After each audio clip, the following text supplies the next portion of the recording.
Վերադարձանք տաղավար, շատ Տաղավարը վերածվել է սպորտային մարզական ինչ-որ ուրեմն թանգարանի, բայց սա մի փոքրիկ մասն է այն գավաթների, որոնք որ կարող էին այստեղ լինեն, տարվա վերջը եւ մենք ամփոփում ենք սպորտային տարի։ Նու ընդհանուր սպորտային տարին եկեք չամփոփենք, որովհետև վերջում երևի թե, բայց մեկ սպորտաձևի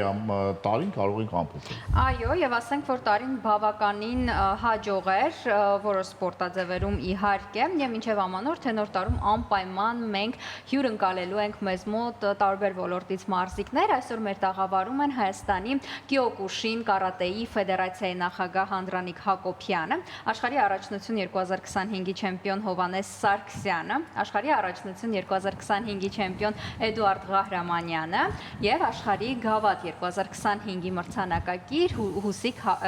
Հեբոյանը։ Շնորհակալ ենք հյուրընկալվելու համար։ Ձեր գալիք տոները շնորհավոր եւ հաղթանակները շնորհավոր անցյալ տարվա, այս տարվա եւ մաղթում ենք հաղթանակներ նորանոր տարում, այսպես ասած։ Մի քիչ պատմեք ձեր ֆեդերացիայի մասին, ինչով է նա տարբերվում, քանի տարեկան է, որովհետեւ գիտենք, որ Հայաստանում ինչ-ինչ կարատե ֆեդերացիաները կարծես թե այնքան շատ են, ինչքան մարդ։ Այո, շատ լավ։ Ընդհանրապես 2001 թվականից մարզչական գործունեություն ենք ծավալում Երևանում։ 2005 թվականից ֆեդերացիան հիմնվել է եւ արդեն 20 տարի է, ինչ ակտիվ գործունեություն է ծավալում։ Այս 20 տարվա ընթացքում մենք մասնակցել ենք բազմաթիվ միջազգային առաջնությունների, Եվրոպայի, աշխարհի առաջնությունների, 3 անգամ Երևանում անցկացրել ենք Եվրոպայի առաջնություն։ Ֆեդերացիան 20 տարվա ընթացքում լավագույն մարզիկներին հնարավորություն է տվել անվճար հիմունքներով մասնակցել միջազգային առաջնությունների, հատկապես Եվրոպայի եւ աշխարհի առաջնությունների։ 2017 թվականին նաեւ պետության կողմից ընդունվեց որպես պաշտոնական մարզաձև։ Արդեն 1 տարի է նաեւ համագործակցում ենք ոչ օլիմպիական միության հետ եւ մեր մարզիկները արդեն երկրորդ տարին է, ինչ պարգևատրվում են նաեւ ազգային օլիմպիական կոմիտեի եւ ոչ օլիմպիական միության կողմից։ Ոչ օլիմպիական սպորտաձևերի միության կողմից։ Ստեղծվել է ոչ օլիմպիական մարզաձևերի միություն, որտեղ տարբեր ֆեդերացիաներ են ընդգրկված, այն ֆեդերացիաները, որոնք այսօր ակտիվ են Հայաստանի Հանրապետությունում, եւ նաեւ այդ միությունը շատ ժամանակ նաեւ վերջերս նաեւ պարգևատրում արեց մեր մարզիկներին։ Ուզում եմ անդրադառնամ նաեւ ֆեդերացիայի այս տարվա գործունեության հետ կապված, այս տարվա ընթացքում մենք մասնակցել ենք մի քանի միջազգային առաջնությունների, Եվրոպայի, աշխարհի, ունեցել ենք տարբեր ուսումնամարզական հավաքներ Հայաստանում եւ Հայաստանից դուրս։ Մասնագետներ ենք հրավիրել Հայաստան, ինչպես նաեւ մոտակա շրջանում եւս հրավիրելու ենք։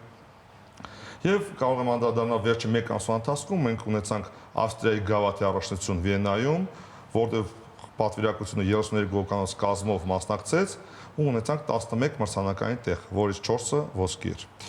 Եվ կուզենամ անդրադառնամ ամենավերջի արդեն առաջնությանը, դա մեր աշխարհի առաջնությունն էր, որտեղ նաև մասնակցեցին տղաները, եւ այդ առաջնությունից մենք ունեցանք 2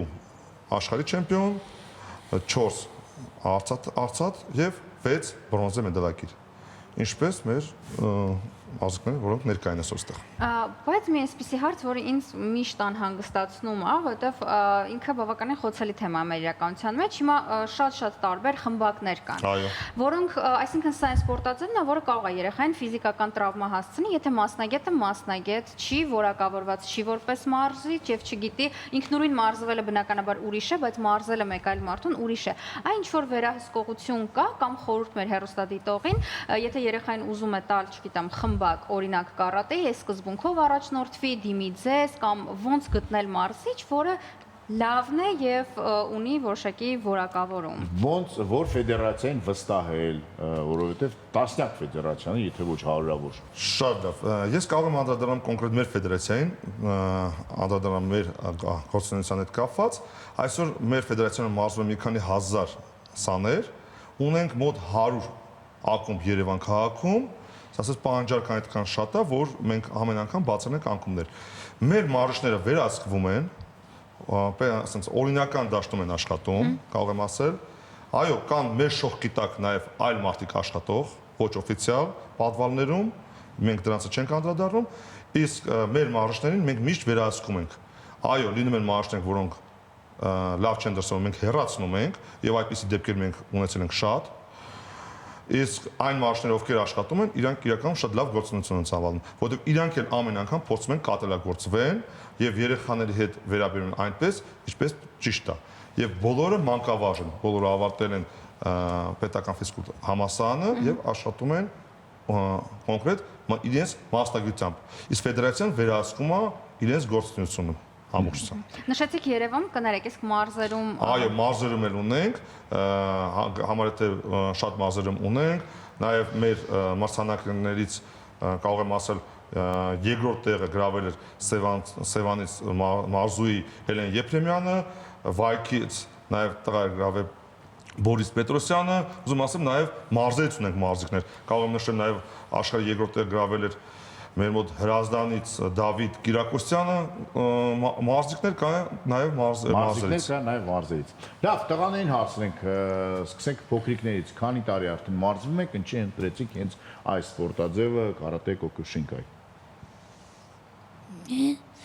Ես մասնակցում եմ արդեն 2 տարի Կիակոշի կարատեի։ 2 տարի է մարզվում ես արդեն։ Ինչի ընտրեցիր հենց այս սպորտաձևը, ով բերեց քեզ դահլիճ, դու ինքդ եկար, մայրիկը բերեց։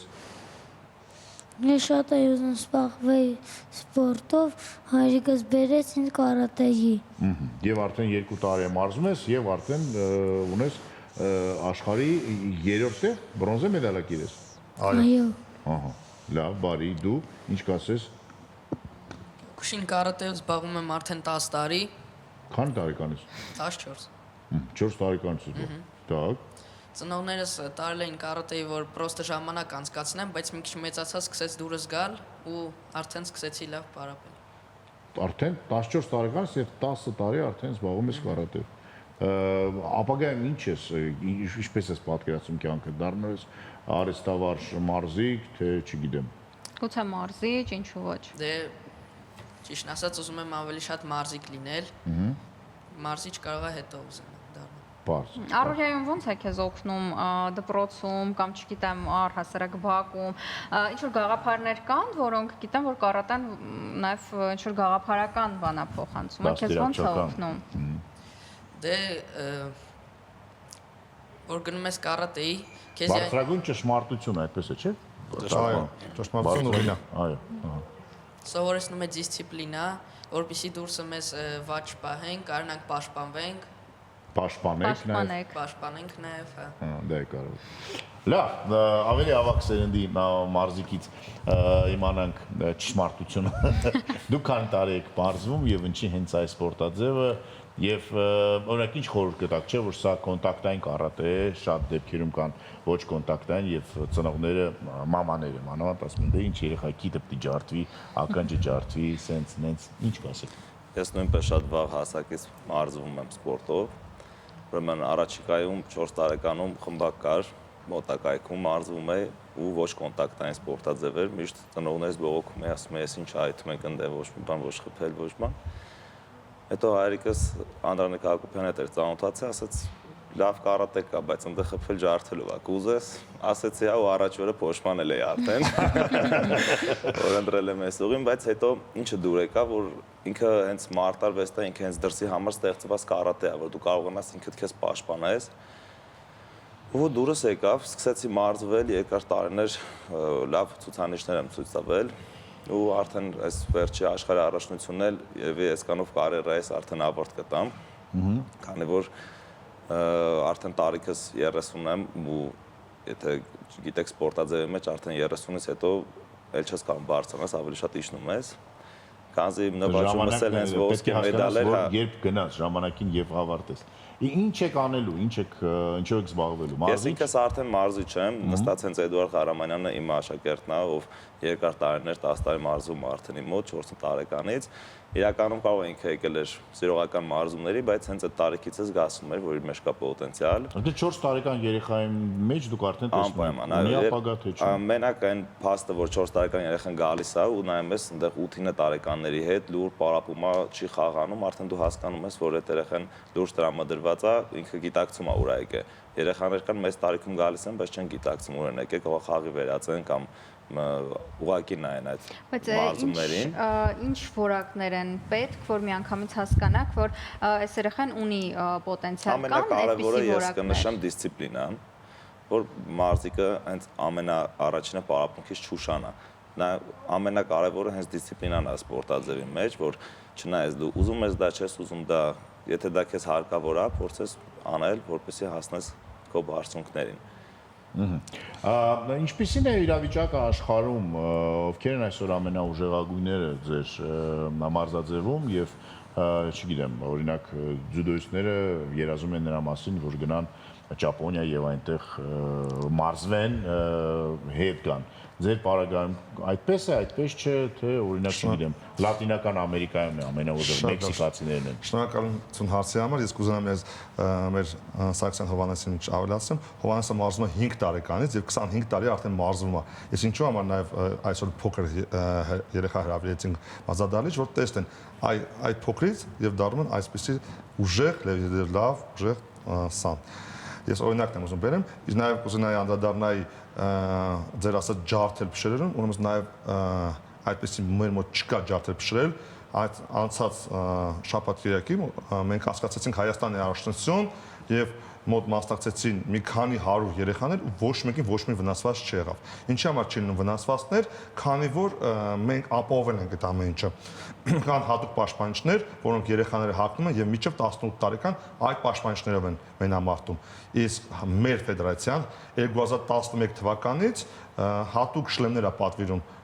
ճապոնական եւ այդ շլեմներն երեխաները օգտագործում են, որ ոչ քիչ ջարդվի, ոչ ակաշ ջարդվի եւ այդպես։ Ապահով է նաեւ։ Ինչ վերաբերում է ձեր հարցին, այսօր շատ երկրներ կան, որոնք շատ ուժեղ են։